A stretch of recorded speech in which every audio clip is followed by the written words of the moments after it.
Good afternoon, everyone. Just want to say thanks again for all the media coming out, showing the support for all the fall sports. I know our program appreciates it, and it helps us spread the word about not only Wyoming volleyball, but just the sport of volleyball as a whole across the state. So thank you all for that. Diving into the 2019 season, I think we're going to be pretty good. So check back with me in December, and I'll be able to tell you better. But I feel good about the personnel that we have. I think this is one of the deeper teams that we've had, and I think that's going to bode well for us as we continue through the year. I think that we have the ability to look down the bench on a certain night when somebody's maybe having an off game and be able to make a sub and make a change and feel like we actually get a lift from that. I'm not sure that that's always been the case. We've had some standout players the last few years, but I'm not sure that we've had the depth that we will have coming into the 2019 season. So I think that's going to be exciting for us. Anybody that's followed our program for the last 4 or 5 years knows that we schedule pretty tough in the non-conference. That hasn't changed this year. I believe this will be the highest, if you took all of our non-conference opponents, I believe this will be the highest average RPI schedule that we've been able to put together, and we're really excited about it.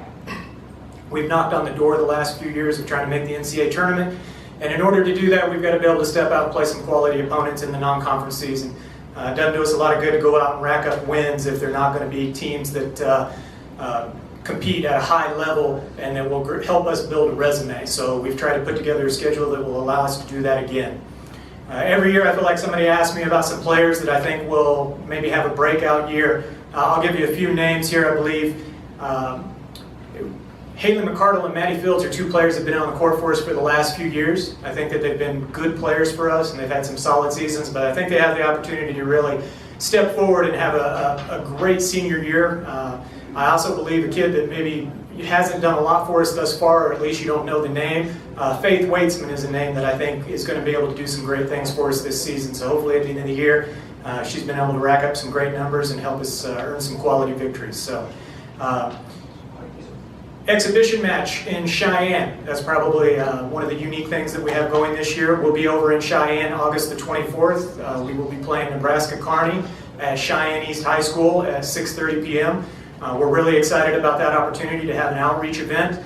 Earlier that day, we'll do a kids clinic. Anybody that attends the kids clinic will get a free ticket to the match that evening. So we're hoping that's a great event and fun for our kids to get to play outside of Laramie, and hopefully for the fans in Cheyenne to be able to see our team and not have to travel over. So, any questions?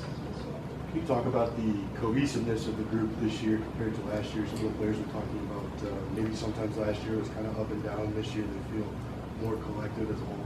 I would love to talk about the cohesiveness, and I would love to thank you for the question. I think this group's really close. I feel like I hear that every year when we come in that this group's close.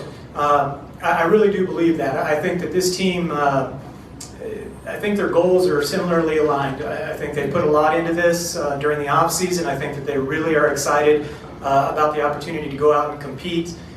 Not to take anything away from teams in the past, but I just feel like from top to bottom, this team really enjoys the game. They love to play it, and I think they enjoy playing it with each other. And I think when you get people who have similar goals, all of a sudden that becomes a little easier to work together. I think they can challenge each other, and in that challenge they're not being offended by someone getting on them or saying anything, because they understand at the end of the day we're just trying to be the best team that we can be. And I think this group seems to have that a little bit. We've got a nice mix of leaders, just in terms of we've got a couple of vocal kids, we've got a couple that kind of want to lead by example, but I just think this group meshes really well together, and they seem to be close on and off the court, so hopefully that bodes well for us.